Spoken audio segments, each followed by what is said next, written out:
She said, "Don't bring that baby here. We're already raising one set of grandchildren." That was my mother.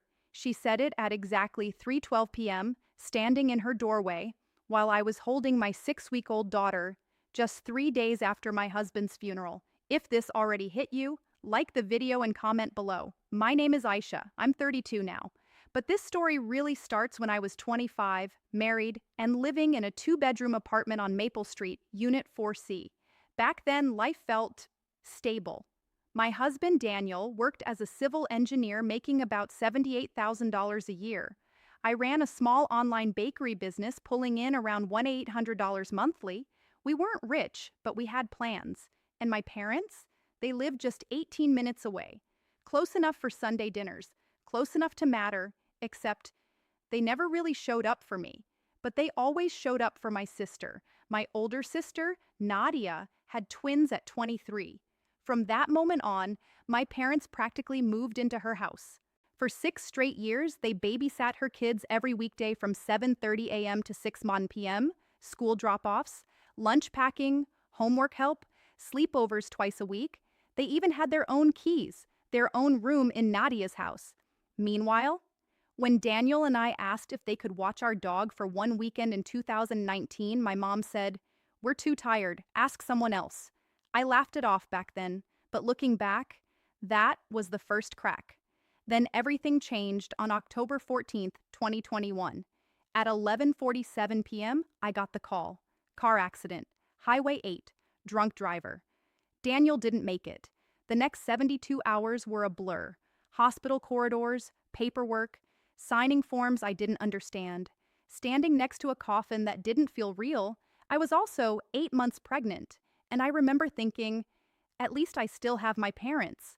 I was wrong. After the funeral, I packed a small bag and drove to their house. It was raining. I remember because my shoes were soaked through when I reached their front door. I knocked once, twice. My mom opened it halfway, and that's when she said it. "Don't bring that baby here. We're already raising one set of grandchildren." I thought she was joking. She wasn't. I stood there for maybe 10 seconds, not moving, not breathing, just holding my stomach, trying to process what I'd just heard. Behind her, I could see my sister's kids running around the living room, laughing. My dad was on the couch helping one of them with homework. They all looked normal, like nothing had changed, except everything had. I didn't argue, I didn't beg, I just nodded, turned around, and walked back to my car. That night, I slept in the driver's seat in a grocery store parking lot. At 2:26 a.m., I felt my first contraction. My daughter, Layla, was born at 6:08 a.m. that same morning. No family, no support. Just me, and a nurse named Carla, who held my hand when I started crying mid-delivery. I texted my mom a picture after. She replied 9 hours later, "She's cute, hope you're doing okay." That was it. The next 2 years were brutal. I was a widow at 29 with a newborn.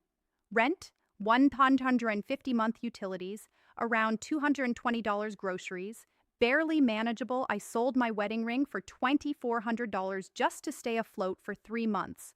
Meanwhile, my parents were still at Nadia's house every day, still babysitting, still posting pictures on Facebook like, "So blessed to be grandparents, just not to my child." Layla turned 1, no visit, turned 2, no visit, not even a birthday card. But they attended every single one of my sister's kids' school plays, every soccer game, every birthday party with balloons, cakes, and matching outfits. I stopped reaching out after June 3rd, 2023. That was the last time I called my mom. She let it ring, then texted, "Busy, talk later." We never did. If you've ever been treated like this, I read every comment. Then, something happened I didn't expect.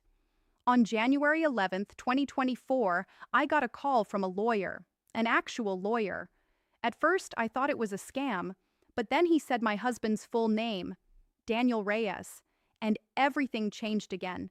Turns out, Daniel had an investment account I didn't know about, a long-term infrastructure fund he'd been contributing to since he was 22. Total value? $486,000. I almost dropped the phone, but that wasn't even the biggest shock. There was a clause, a very specific one.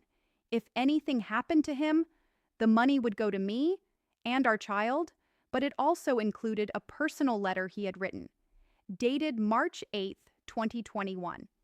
I opened it with shaking hands, and one line hit me harder than anything. If my family ever fails you, build a life so loud they can't ignore it. That's when something inside me shifted. I stopped surviving, and I started building. Over the next year, I turned my small bakery into a full business. I rented a tiny commercial kitchen for $900 a month, started posting videos at 5:30 a.m. every day, burned through savings, slept 4 hours a night, but it worked. By December 2024, I was making $12,000 a month. By March 2025, I opened my own storefront, Layla's Kitchen. And then came the moment I had been waiting for. Grand opening day, April 2nd, 2025, 10 a.m.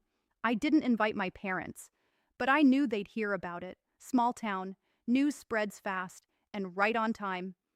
At 10:42 a.m., they walked in, together, smiling, like nothing had ever happened. My mom looked around the shop, at the crowd, at the line stretching outside the door, then at me, and said, "We're so proud of you." I didn't smile. I didn't hug her. I just walked behind the counter, picked up a framed photo, and placed it in front of them. It was me, in a hospital bed, holding newborn Layla, alone, time-stamped 6:08 a.m. Then I said calmly, "Do you remember where you were that morning?" Silence. My dad looked down. My mom's smile faded. "I do," I continued. "You were 18 minutes away, raising someone else's kids." The entire shop went quiet. People were watching, listening. Then I added, "You don't get to show up now that it's easy." And I turned around, went back to work. They left without another word, and they never came back.